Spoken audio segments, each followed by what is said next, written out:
साथियों, स्वागत है आपका मेरे इस यूट्यूब चैनल द स्मार्ट ज्ञान अड्डा में। जी हाँ साथियों, आज आपके बीच लेकर के आए हैं एक ऐसा टॉपिक जो सभी प्रतियोगी परीक्षाओं में अत्यंत महत्वपूर्ण होती है। जी हाँ साथियों, भारत में शिक्षा और शिक्षा से संबंधित आयोग। जी हाँ साथियों, कोई भी ऐसी प्रतियोगी परीक्षा नहीं है जिसमें शिक्षा और शिक्षा से संबंधित आयोग से प्रश्न नहीं आते हैं। और यदि शिक्षक से संबंधित परीक्षा हो तो क्या कहने, टॉप रैंकिंग में ये टॉपिक आता है साथियों। तो आज का वीडियो आपके लिए अत्यंत महत्वपूर्ण है, बिल्कुल वेरी वेरी इंपॉर्टेंट वीडियो है साथी। इसको आप स्किप नहीं करेंगे, शुरू से लेकर अंत तक देखेंगे और आपके आगामी परीक्षा में इससे भरपूर मात्रा में प्रश्न आने वाले हैं और आपको एक लक्ष्य तक पहुंचाने में ये आज का वीडियो आपको मदद करेगा साथियों।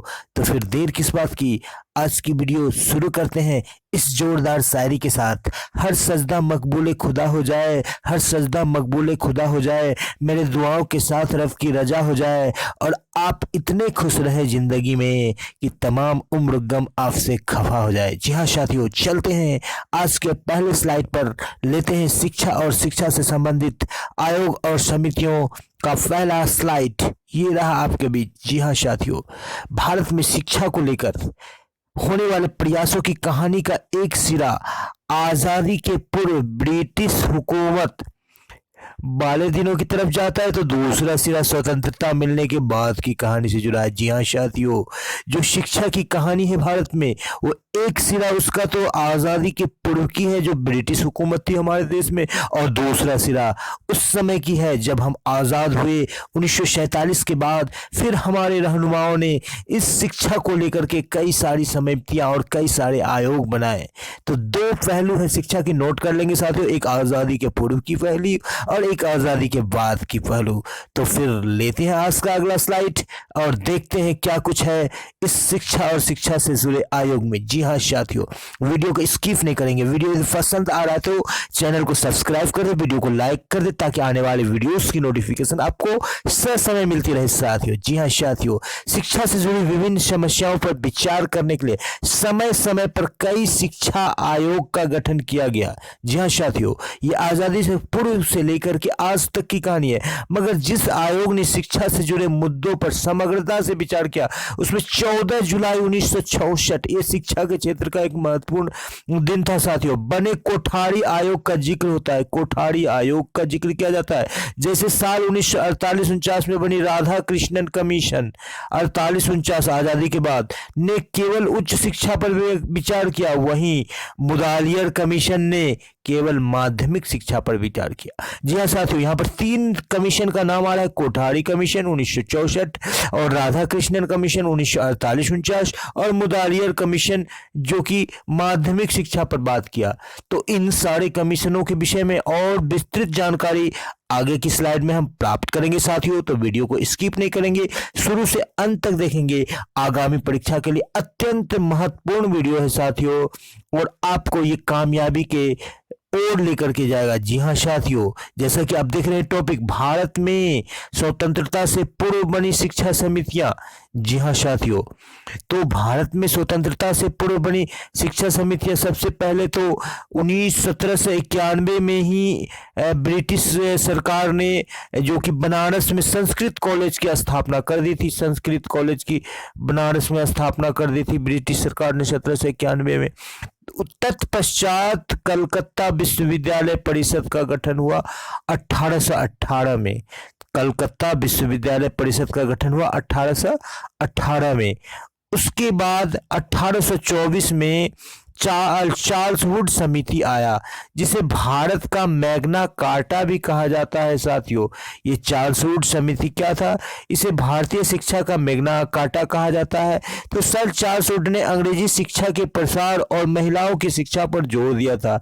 इसके लिए उन्होंने तत्कालिक गवर्नर जनरल लॉर्ड डलहौजी को पत्र लिखा था, जिसे चार्ल्स वुड के घोषणा पत्र के नाम से भी जाना जाता है। चार्ल्स वुड का घोषणा पत्र, इन्होंने किसको पत्र लिखा, डलहौजी को पत्र लिखा, जिसे चार्ल्स वुड का घोषणा पत्र भी जाना जाता था, के नाम से भी जाना जाता है। और इस चार्ल्स वुड के घोषणा पत्र जो 1824 है, इसमें शिक्षा में काफी आमूल परिवर्तन किया। इसलिए इसे भारतीय शिक्षा का क्या कहता है साथियों, मैग्ना कार्टा। यहाँ से समय प्रश्न आते हैं साथियों कि भारतीय शिक्षा का मैग्ना कार्टा किसे कहा जाता है, तो चार्ल्स वुड समिति को कहा जाता है। और ये कब आई थी, तो 1824 में आई थी। आजादी से पूर्व आई थी कि आजादी के बाद आई थी, आजादी से पूर्व आई थी। और इसमें किसका नाम आता है साथियों, चार्ल्स वुड ने। किसको पत्र लिखा था, तो डलहौजी को पत्र लिखा था साथियों। तो लेते हैं अगला शिक्षा आयोग, डब्ल्यू हंटर शिक्षा आयोग 1882 से 83 में आया। भारत में महिला शिक्षा का विकास करना इसका उद्देश्य था। हंटर लेकर के आया और महिलाओं का ये विकास करने की ओर अग्रसर हो गया। इससे पूर्व 1835 में मैकाले ने भी जो है शिक्षा के लिए जो है अपना घोषणा पत्र दिया था साथियों। तो सर थॉमस रेले 1902 में सर थॉमस रेले ने भी क्या किया, शिक्षा के लिए कुछ कार्य किया। और उन्होंने 1902 में और 1904 में भारतीय विश्वविद्यालय अधिनियम पारित कर दिया। भारतीय विश्वविद्यालय अधिनियम क्या कर दिया, पारित कर दिया सर थॉमस रेले आयोग ने 1902 में। ये 20वीं शताब्दी शुरू हो गई। तत्पश्चात ई सैडलर का नाम आता है। 1917 में स्कूली शिक्षा को 12 वर्ष करने का सुझाव दिया। 12 वर्ष तक की आयु तक स्कूली शिक्षा को किसने किया, सैडलर आयोग ने कर दिया साथियों। छठा आयोग देखते हैं, सर फिलिप हार्टोग समिति 1929 में आया। इसने व्यावसायिक और औद्योगिक शिक्षा पर जोर दिया। हार्टोग समिति ने व्यावसायिक और औद्योगिक शिक्षा पर जोर दिया साथियों। अगला जो है आपका सर जॉन सार्जेंट समिति, ये भारत के सभी शिक्षा आयोग को हम लोग ले रहे हैं साथियों। तो अगला जो है हमारा सर जॉन सार्जेंट समिति, ये कब आया साथियों, तो सर जॉन सार्जेंट समिति 1944 में आया। और आज़ादी के लगभग पास का 1944 में उन्होंने क्या कहा, 6 से 11 साल तक की उम्र के बच्चों को निःशुल्क और अनिवार्य शिक्षा की बात दी जाए। जैसा कि आज हम लोग 14 साल तक के बच्चे को निःशुल्क और अनिवार्य शिक्षा देने की बात कर रहे हैं, तो 1944 में ही सर जॉन सार्जेंट ने क्या कह दिया था साथियों कि 11 साल तक के बच्चे, 6 से 11 साल तक के बच्चे को निःशुल्क शिक्षा दी जाए। सर्जेंट समिति ने ये बात आज से 1944 में ही कह दिया था साथियों। तो ये हो गई बात आज़ादी के पूर्व के समितियों की। अब लेते हैं आज़ादी के पश्चात बनी समितियों की। कौन कौन सी समिति आज़ादी के पश्चात बनी और क्या क्या उनका मुख्य एजेंडा था, इस पर हम लोग बात करेंगे। तो आज़ादी के बाद जो बनी समिति थी, ये आपके लिए और भी ज़्यादा इंपॉर्टेंट है साथियों। यहाँ से ही प्रश्न आते हैं साथियों, तो इनको स्किप नहीं करेंगे और अंत तक देखेंगे साथियों। ये आपको आगामी परीक्षा में सफलता की ओर अग्रसर कराएंगे, सफलता का परचम लहराने में मदद करेंगे साथियों। तो भारत में स्वतंत्रता के बाद बनी शिक्षा समितियां और आयोग, नंबर 1 पर है डॉक्टर राधाकृष्णन आयोग, जिसका कि पूर्व में ही जिक्र किया। 1948 और 49 में बनी। इसे विश्वविद्यालय आयोग भी कहा जाता है। यूजीसी की स्थापना इसके द्वारा हो गई साथियों। University grand commission, university grand commission, आज भी ये यूनिवर्सिटी ग्रांड कमीशन के द्वारा ही विश्वविद्यालय की मान्यता को दी जाती है और मान्यता को समाप्त किया जाता है या रद्द किया जाता है। तो यूजीसी की स्थापना कब की गई साथियों, 1948-49 में। किस आयोग के द्वारा, डॉक्टर राधाकृष्णन आयोग के द्वारा। तो यहां से ये प्रश्न आते हैं। अगला लेते हैं आजादी के बाद का जो महत्वपूर्ण शिक्षा आयोग था, मुदालियर शिक्षा आयोग। जी हाँ साथियों, काफी ज्यादा प्रश्न आते हैं। कब पारित हुआ, 1952-53 में मुदालियर शिक्षा आयोग पारित हुआ। इसे माध्यमिक शिक्षा आयोग भी कहा जाता है साथियों। इसने माध्यमिक शिक्षा पर पूरा जोर दिया। कौन, मुदालियर, मौ से मुदालियर, मौ से माध्यमिक, मौ से मुदालियर, मौ से माध्यमिक। मुदालियर आयोग किस चीज पर है, माध्यमिक शिक्षा पर बल दिया। 1952-53 का याद रखेंगे। इसके बाद एक महत्वपूर्ण और शिक्षा आयोग आया, मील का पत्थर, डीएस कोठारी आयोग। जी हाँ साथियों, डॉक्टर डीएस कोठारी आयोग 1964 में आया। इसने सामाजिक उत्तरदायित्व और नैतिक शिक्षा पर बल दिया। जी हाँ साथियों, समाज में क्या उत्तरदायित्व होना चाहिए शिक्षा की और नैतिकता में क्या होना चाहिए उत्तरदायित्व शिक्षा की, इस पर बल दिया कोठारी आयोग ने। जी हाँ साथियों, तो ये तीनों के तीनों आयोग जो है, राधा कृष्णन आयोग 1948-49 जिसे यूजीसी की स्थापना की, मुदालियर आयोग जिसने माध्यमिक शिक्षा पर बल दिया, और डीएस कोठारी आयोग जिन्होंने सामाजिक उत्तरदायित्व नैतिक शिक्षा पर। Very very important, most important है साथियों, बिल्कुल परीक्षा के लिए अत्यंत उपयोगी है, इसे आप रट ले, याद कर ले साथियों। और चलते हैं आगे के शिक्षा आयोग में और लेते हैं अगला स्लाइड। जी हाँ साथियों, राष्ट्रीय शिक्षा नीति पर पुनर्विचार 1992, एक सजग और मानवतावादी समाज के लिए शिक्षा का इस्तेमाल, इसे आचार्य राममूर्ति समिति भी कहा जाता है। राष्ट्रीय शिक्षा नीति पर पुनर्विचार के लिए जो समिति बनी, इसे आचार्य राममूर्ति समिति भी कहा जाता है साथियों। और ये समिति 1986 में भी आई थी साथियों, और 1992 में भी ये आई, और 1986 में भी आई। राष्ट्रीय शिक्षा नीति पर पुनर्विचार करने के लिए आचार्य राममूर्ति समिति के नाम से इसे जाना जाता है। जी हाँ साथियों, काफी महत्वपूर्ण है।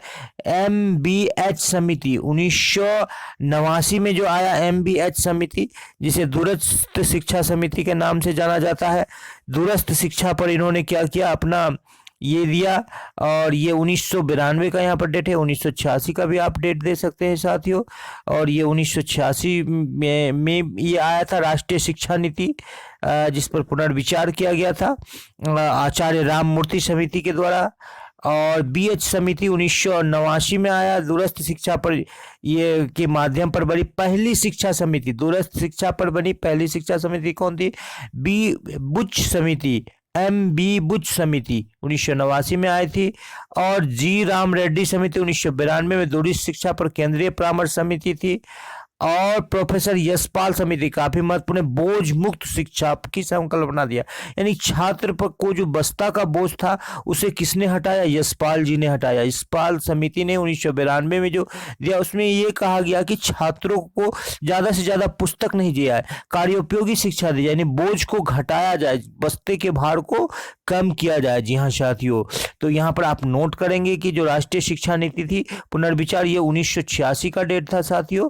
और इधर बीबुच सर्वप्रथम जो है, ये दूरस्थ शिक्षा पर पहला बार ये दिया गया, और दूरस्थ शिक्षा पर केंद्रीय परामर्श समिति जी राम रेड्डी के द्वारा। और यशपाल समिति ने क्या किया? बोझ मुक्त शिक्षा 1992 में, काफी महत्वपूर्ण है साथियों।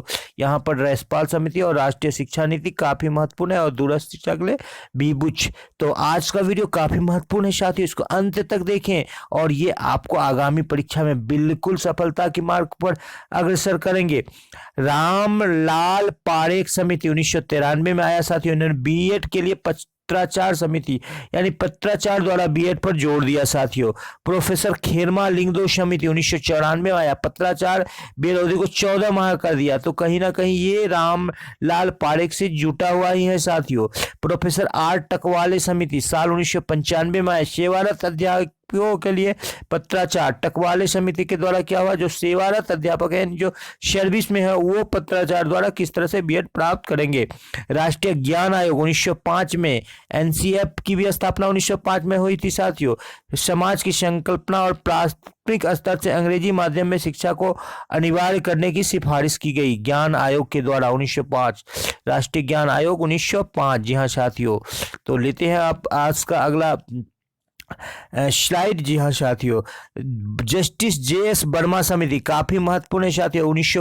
2012 में आया, शिक्षकों की क्षमता का समय समय पर जांच किया गया, यानी कि क्षमता संवर्धन पर इन्होंने काम किया, किस तरह से शिक्षकों को ट्रेन किया जाए और उसकी क्षमता को वर्धन किया जाए। राष्ट्रीय शिक्षा नीति 2017 की बात कर लेते हैं साथियों। राष्ट्रीय शिक्षा नीति 2017 का मसौदा तैयार करने के प्रख्यात अंतरिक्ष वैज्ञानिक एवं पद्म भूषण डॉक्टर K कस्तूरीरंगन की अध्यक्षता में 9 सदस्यीय समिति का गठन किया गया। इसकी रिपोर्ट जून 1918 तक आने की उम्मीद की जा रही, आ चुकी है साथियों। और आज का जो शिक्षा नीति 2020, जो जिसे हम लोग न्यू एजुकेशन पॉलिसी के नाम से जानते हैं, 2020 में जो आ रही है, जुलाई 2020 में जो आ रही है, इसका भी जो मसौदा है डॉक्टर कस्तूरीरंगन के ही अध्यक्षता में तैयार किया जा रहा है साथियों।